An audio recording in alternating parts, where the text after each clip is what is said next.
गेंग्रेब बलात्कार जिनाहारि बिनि साजाया अनलि फासिल' जानांगौ। बियो मास मोनसेनि गथ'आनो जा 13 मासनि गथ'आनो जा 13 बोसोरनि गथ'आनो जा माने बिनि साजाया अनलि फासि। जानो हागौ बियो दिल्लीनि, जानो हागौ बियो मुम्बाइनि, जानो हागौ बिहार, पाटना, राजस्थान, माने जानो हागौ आसामनि।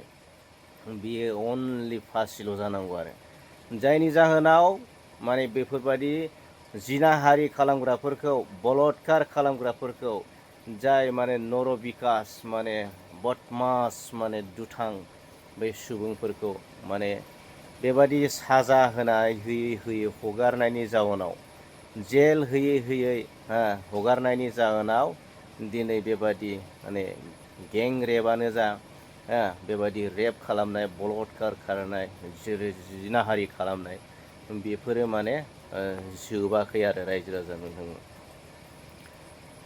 दा बिसोरखौ माने मा होनाय जायो, माने थुलुंगासो होनाय जायो। माने बिसोरो ओरैबायदि मटिभेसन मोनो, मानोना सानबैसे जेल जानो, मास मोनथाम जागोन, बोसोरसे जागोन, बोसोरनै जागोन, बिनि उनाव गफिनगोन। नै बेबायदिसो आरो गखांनायनि उनाव आरो बै गाज्रि मानसियानो आरो बे खामानिखौ मावफिनो। थ' रायजो राजा नोंथांमोन, बेबायदिनो राजस्थानाव ओरैबायदि गिथावना बागदावनाय, ओरैबायदि शकिं मोनसे 13 बोसोरनि हिन्जावसाखौ माने 32 जन माने बै नरबिकास, जाय माने बदमास जुनार आखुनि मानसिफोरा माने गुबुन गुबुन हटेलाव लाखिनानै दोननानै गें रेप खालामदों रायजो राजा नोंथांमोन।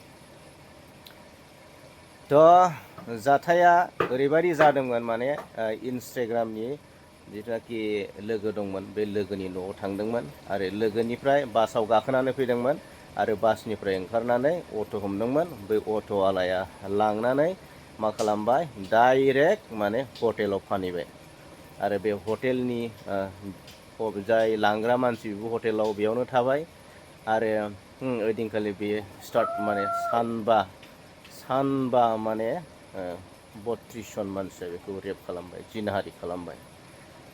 थ' रायजो राजा नोंथांमोन, जोबोद दुखुनांथावना। आरो जायफोर माने बे जाथायजों लोब्बा दं, बिसोरखौ माने 14 जननिफ्राय माने 25 जनखौ बे समाव एरेस्ट खालामनाय जाबाय आरो बाखिखौबो माने हमनायनि प्रसेसआव दङ। दा रायजोनि आखायाव हगारना होनाय जादों। ओरैबायदि माने पानिशमेन्ट धुलाय होनायखौ नोंथांमोना ससियेल मिडियायाव खोब भाइरेल जादों, जागासिनो दं, नोंथांमोना नुनो मोनगासिनो दं आरोना। थ' बे समाव खावलायनाया बेनो, दिनैनि बे समाव माने रावखौबो फोथायनो हाला आरो रावखौबो फोथायजाला। मानोना गावनि गथ'आ सोरबा कचिंआवनो सोरबा थांदों, सोरबा हस्टेलाव थायो, बेफोरखौ माने 10-15 मिनिटनिब्लाबो माने गावनो ड्रप खालाम, गावनो दोनै, गावनो लाय आरो गुबुनखौ भरसा खालामनानै, सोरखौबा फोथायनानै सोरनिबा अट' रिक्सायाव फैगोन, सोरनिबा मायावबा फैगोन, बेयो माब्लाबाबो नोंथांमोना बिदिखौ साननो नाङा। गावनो ड्रप खालाम, गावनो लां, गावनो लाबो, गावनो दायथ' ला। नङाबा माने बेबादि डेन्जारेस, माने गिथावना, सोमोनांथावना जाथायफोरा उननि समाव आरो जाबावगोन। मानोना दुथां मानसिफोरा, बैफोर जुनार आखुनि मानसिफोरा माने बेफोरखौनो खाबु लानानै जमबाय थायो आरो जेब्ला खाबु मोनो नै बेफोरबायदि खामानिखौ मावो रायजो राजाखौनो।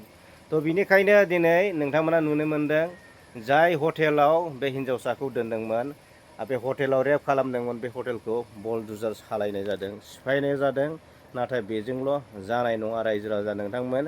मानोना बैसोर मानसिखौ डाइरेक्ट माने हेंगिं, फासि होनांगोन आरो बिसोरखौ ओरैबायदि गाज्रियै साजा होनांगोन जे अब्ला बिसोरखौ नुनानै दा गुबुनफोराबो जाहाथे नै बेफोरबायदि माने बेबायदि रेप खालामनाय, जिनाहारि खालामनाय, माने रावबो माने बेबायदि साननायनिफ्राय गोजानाव थागोन, मावनायनिफ्राय गोजानाव थागोन। अब्लासो बेफोरखौ नुनासो सोलोंगोन आरो अब्लासो बेबायदि गें रेप जानाय जोंनि हिन्जावसा मानसिफ्रा प्रटेक्सन मोननो हागोन। सेफटिखौ मोननो हागोन। बिनिखायनो जोबोद सांग्रां जानाया मोजां गावबा गावनि गथ'फोरखौ माने रावखौबो फोथायनानै बिदि हगारजाया।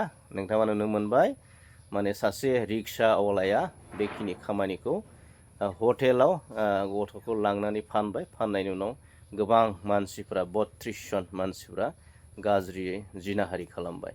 थ' रायजो राजा नोंथांमोन सांग्रां जादो, गावबा गावनि गथ'खौ केयार खालामदो, जोथोन लादो। गोजोन्थों।